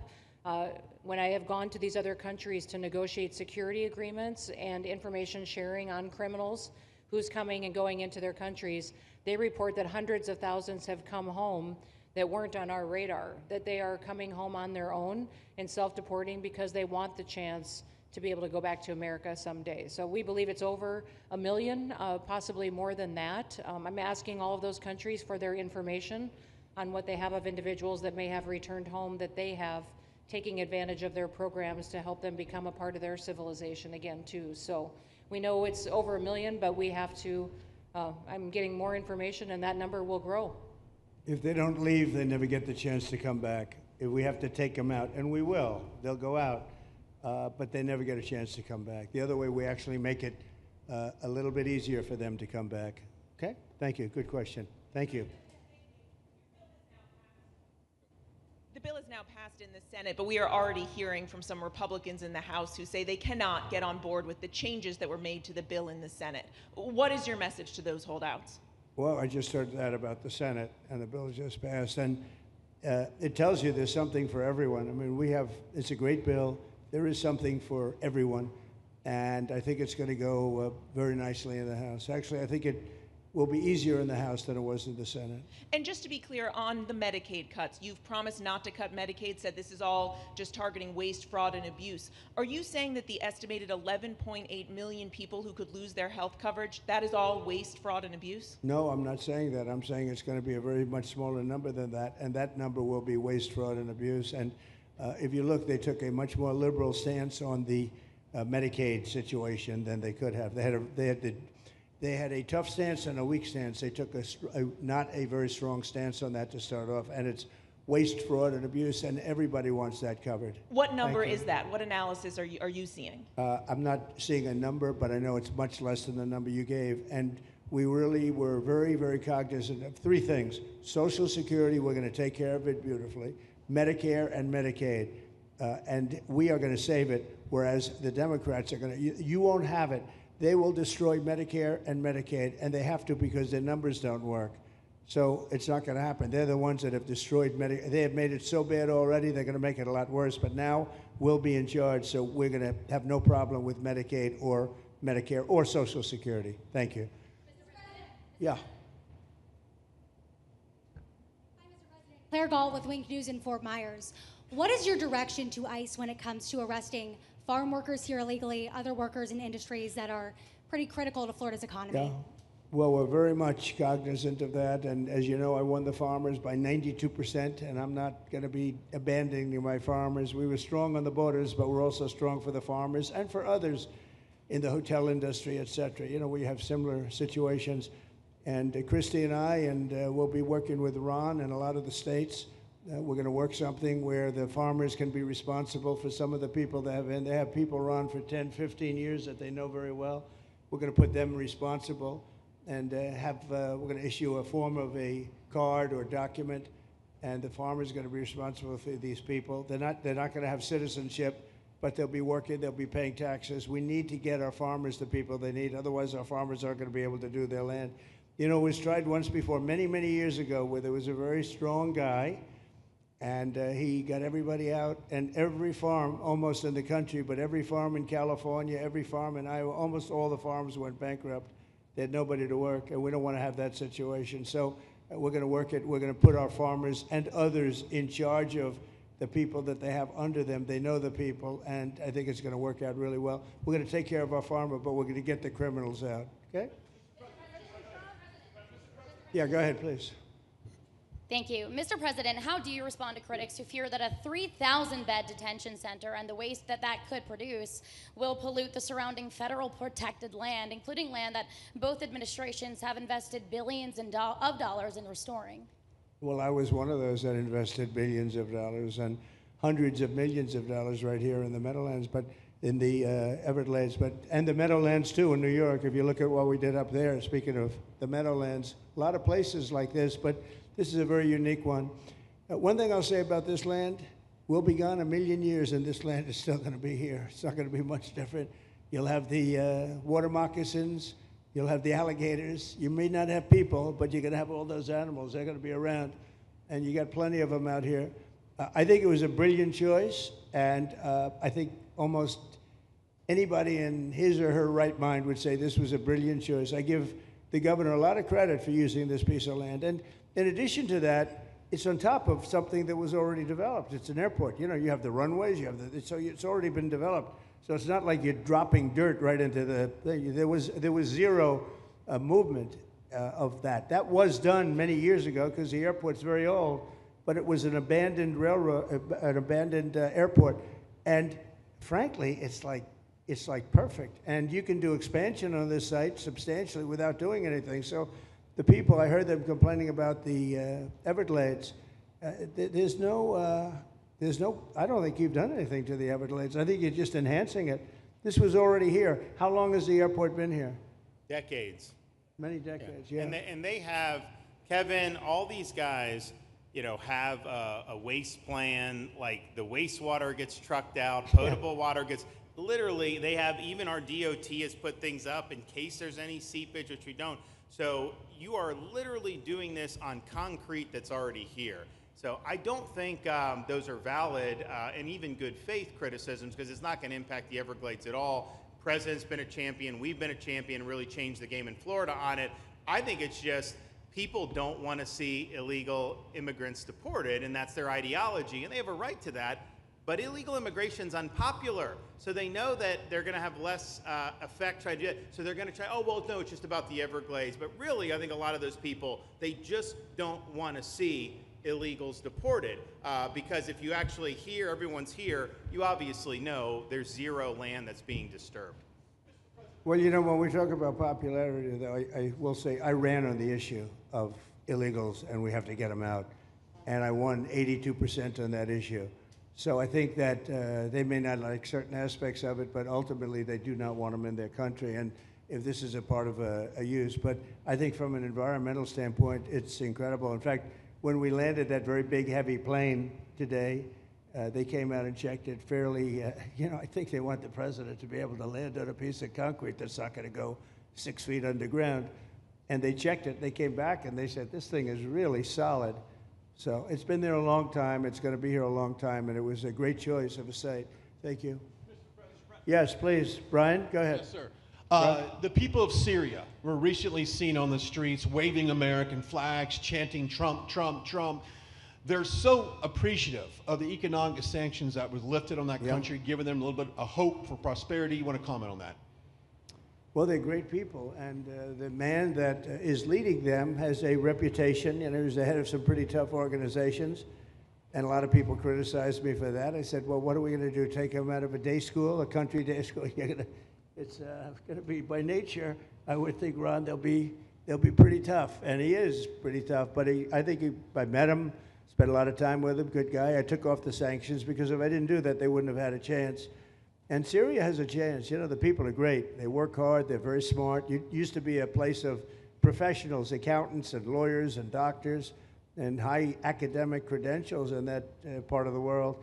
And I think it's going to work out great. I took off the sanctions, and they were very appreciative. They were shocked, but they were very appreciative. We're giving them a chance at survival. With the sanctions, it couldn't have worked. Thank you.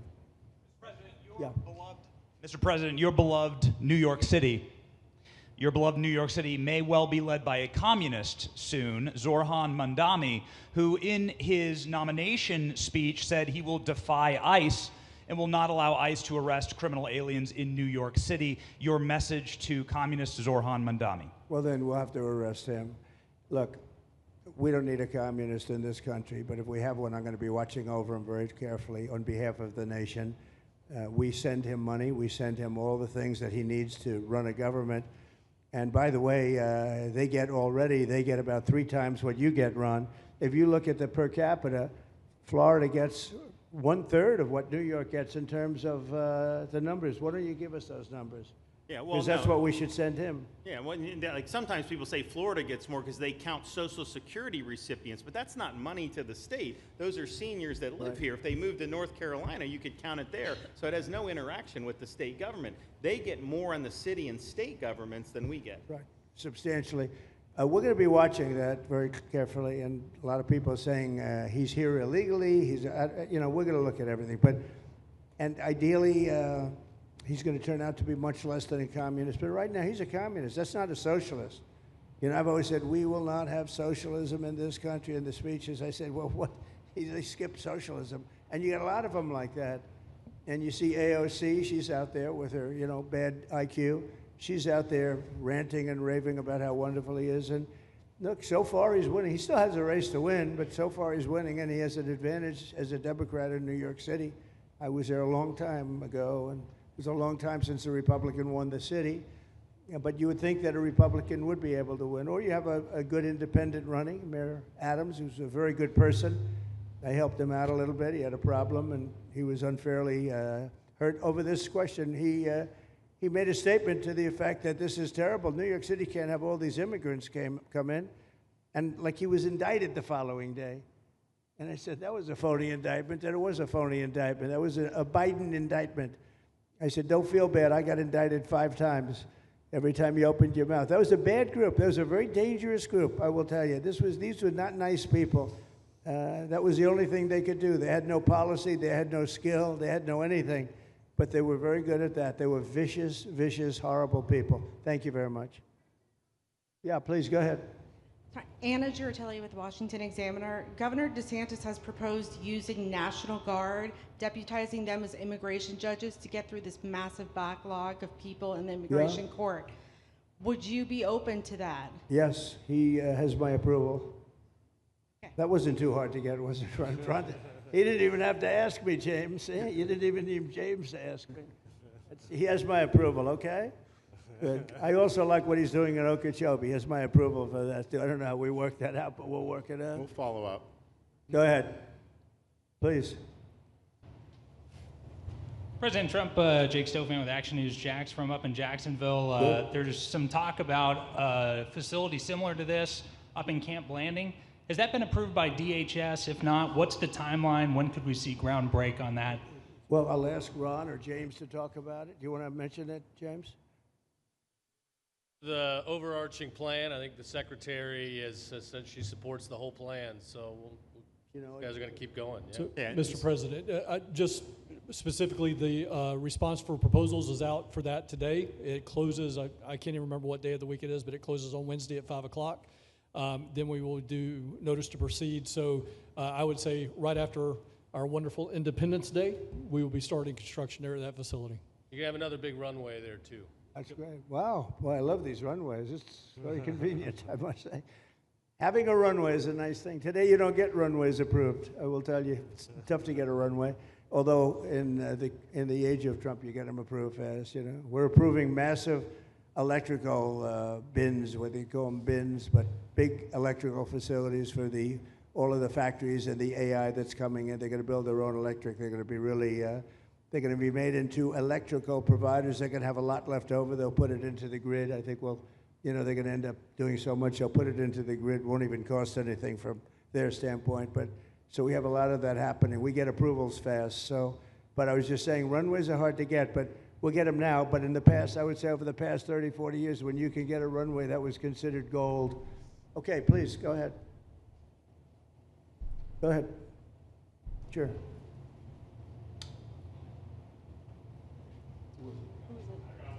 Okay, go ahead. Yes. President Trump, Laverne McGee, News 6 Orlando. You have fulfilled several campaign promises along with the help of Governor Ron DeSantis. What is the next campaign promise that you plan to fulfill to the American people? So we have turned this country around in less than 6 months. And when I was away, and I was telling Ron, I was telling some others, I've said it a little publicly, I guess, but I met a lot of very important people. The King of Saudi Arabia, I was there 2 weeks ago, and Qatar, the leader of Qatar, who's great, and the leader of UAE, who's great. These are very substantial people, very smart people, and good people. And all three of them said essentially the same thing, along with many other people, because I just left NATO. NATO's we took it up to 5%. Nobody can believe that one run. That would be hard, but nobody believes that. What happened in NATO, over $1 trillion a year from like nothing. It was an honor. But every leader said that a year ago, this country was dead. They had no confidence in the United. They really felt it was a dead country, and it was some bad things were going to happen. But they used the term, it was a dead country, and now they said you have the hottest country anywhere in the world. We're the hottest country in the world right now. And we turned it around fast. I thought it would take longer than this. We turned it around fast. Some of it was psychology, and we had to know how good we were. But others was getting rid of rules, regulations, and all of the things that I got rid of already. I signed more executive orders than anybody in history, times like 3 or 4. And I got rid of just one. I got rid of the other night. You buy a house, they have a faucet in the house, Joe, and the faucet, the water doesn't come out. They have a restrictor. You can't, in areas where you have so much water, they don't know what to do with it. You have a shower head, the shower doesn't, you think it's not working. It is working. The water's dripping out. And that's no good for me. I like this hair nice and, I like that hair nice and wet. You have to stand in the shower for 20 minutes before you get the soap out of your hair. And I put a thing in, and it sounds funny, but it's really not. It's horrible. And when you wash your hands, you turn on the faucet, no water comes out. You're washing, the water barely comes out. This was done by crazy people. And I wrote it all off and got it approved in Congress so that they can't just change it, because I did it in my first term. Everyone was so happy. And then one of the first things that Biden did when he came back is he put the restriction on showers, toilets, and sinks. Put this restriction, and washing machines. Washing machine, they give you like a quarter of this bottle to do your clothing. And people needed 10 of these bottles. And the people came to me from Whirlpool, and they said, we can't make a machine that's competitive. We can't make a machine anymore. It doesn't work. Why? They don't let us use water. Do you have any problems with water? No, we have so much we don't know what to do with it. You know, it comes down from heaven, right? And I approved all of that, the washing machines, the whole thing. The dishwashers, that was the other one. They give you like this much water right up to there to do your dishes. So people, you know what they do? They keep pressing the button. So they end up doing the dishes 10 times. They end up using more water than you would have used if you did it right in the first place. So all of that stuff has been written off. It sounds crazy. It's little things. The straw, I let you go back to a plastic straw. I was tired of having straws melt in my mouth, you know? It wasn't working. The paper wasn't working too well. So these are little things that I did.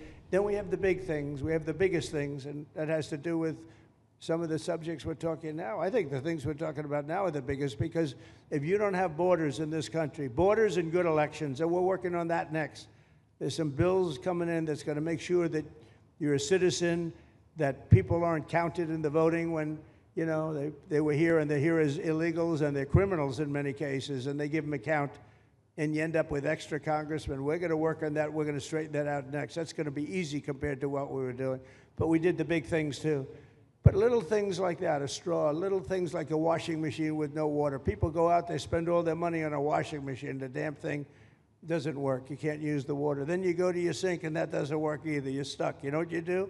You have dirty plates the next day. That's it. And we solved so many common sense problems. And they weren't easy. You know, there are people that really believe in this stuff. But, you know, most states have so much water, they don't know what to do with it. And look at North Carolina. I mean, they had a lot of water, and they have to get restrictors on their, you know, on their kitchen faucets. So we're very proud of the things we did, and we're going to do a lot more of them. Yeah, please, go ahead. You guys in good shape. Hey, it's Eric Bowling. How you doing, sir? Something we've talked about for, I'd say, the better part of 20 years. I think it's something near and dear to your heart, energy, our energy security. Under Joe Biden, average price of oil for the 4 years was about $79 a barrel. He drained the SPR halfway down, promised to replenish it, never did. Right. Under you, first term, $53 average price for 4 years. Biden was $78 for 8 years. It was never refilled. The question is now it's $64 or so. Yeah. What coming down rapidly. Coming down, and what a great opportunity to fix another one of Joe Biden's problems, one of the things he broke in America, giving us the energy security of an emergency SPR, Sure. Fill it to, maybe even go beyond and fill it to 1 billion barrels this time at a much cheaper price. Thoughts on the energy sector? So it holds 77 million barrels, and we had it up to the top, if you remember. And I was proud of that, and I made a deal to buy it at the lowest price of oil. It was a good deal, good instinct. And we filled it up, and when he came in, he started using it to keep oil prices down because he blew our energy policy out. Energy and his bad spending is what caused inflation. So now we have no inflation. Gasoline just hit $1.99 today in 5 states. $1.99, isn't that a nice sound? It was up to $4. And going up to 5, 6, and 7. In California, it was $7.70. But we just hit in five states, $1.99, $1.98. And it's coming down to that level, so that'll be a big thing. And one of the reasons the prices and costs are going down when you go to the supermarket, because I said I was going to get costs down. We're getting the costs down. Food is coming down. When I came out, my first week, if you remember, I had a lunatic reporter screaming at me saying, eggs are going through the roof. What are you going to do about eggs? I said, I just got here. I didn't know anything about eggs. I had to call you. I said, look, I just got here. Tell me the problem. Well, they're doubled in price, and they're going to be 5 or 6 times higher. They were right, actually. I said, let me work on it. And now we have eggs down to the same numbers it was when I first came in. You know, we lowered the cost of groceries. A simple word like that, groceries, it was like almost a strange word. I hadn't heard the word in so long, but what could be more beautiful than the word grocery? And we have the prices way down. We have the energy way down. Energy brought the groceries down, if you want to know the truth. And, you know, so we think we're going to get it lower, and we're going to fill up the it's called the Strategic National Reserves. I had it topped out, and this guy would use them every time before the election. He'd use them whenever they had an election. It was artificial. But believe it or not, as big as that are hundreds of millions of barrels of oil, all filled up at low prices. But it was really meant for wars, and it wasn't meant for keeping your prices down during a holiday so that somebody could get elected. But they used it, and they didn't bring it. The only mistake you made, they didn't bring it a little down. They brought it right down to the bottom. The thing is practically empty. They never filled it up. They never spent 10 cents in filling it up. And we'll do that. When the market is right, we'll fill it up. I want to fill it up when the market's right. Thank you. How about one more question? Okay, please, in the back. Dana Marie McNichol, Fox News Channel. Mr. President, is there an expected time frame that detainees will spend here, days, weeks, months? And does that have anything to do with the immigration judges you just spoke about being trained and staffed here? When you say, what was the first part of your question? Is there a specific time frame you expect the detainees to spend here? Days, weeks, months? In Florida? Yes, here at Alligator Alcatraz. I'm going to spend a lot. Look, this is my home state. I love it. I love your government. I love all the people around. These are all friends of mine. They know them very well. I mean, I'm not surprised that they do so well. They're great people. Ron has been a friend of mine for a long time. I feel very comfortable in the state. I'll spend a lot of time here. I want to, you know, for 4 years, I've got to be in Washington, and I'm okay with it because I love the White House. I even fix up the little Oval Office. I make it, it's like a diamond. It's beautiful. It's so beautiful. It wasn't maintained properly, I will tell you that. But even when it wasn't, it was still the Oval Office, so it meant a lot. But I'll spend as much time as I can here. You know, my vacation is generally here because it's convenient. I live in Palm Beach. It's my home. And I have a very nice little place, nice little cottage to stay at, right? But we have a lot of fun, and I'm a big contributor to Florida, you know, pay a lot of tax. And a lot of people move from New York, and I don't know what New York is going to do. A lot of people moved to Florida from New York, and it was for a lot of reasons, but one of them was taxes. The taxes are so high in New York, they're leaving. I don't know what New York's going to do about that, because some of the biggest, wealthiest people and some of the people that pay the most taxes of any people anywhere in the world, for that matter, they're moving to Florida and other places. So we're going to have to help some of these states out, I think. But thank you very much. I'll be here as much as I can. Very nice question. With that, I'd like to just end by saying I want to thank Ron and James and all of the people that have done such a great job, all of your staff. Really fantastic work. And it really started with site selection. You can do a great job, but if you have the wrong site in real estate, you have the wrong site, you're dead. And this was a great site selection, despite what you may read in the environmental press. Good job. And this was an honor for Christy and myself and Steve and all of our people to be here. And I also appreciate the media. They've treated us very fairly. Over the last few weeks, I've been treated very nicely. And it's so unusual. I'm not used to it, but we've gotten great accolades. Brian, I want to thank you for calling out, because I was waiting here because I knew the vote was taking place and I'm answering questions, right? So I want to thank you very much and say hello to our friend. And I will see a lot of you. Thank you very much. We're going to make America great again. Thank you very much.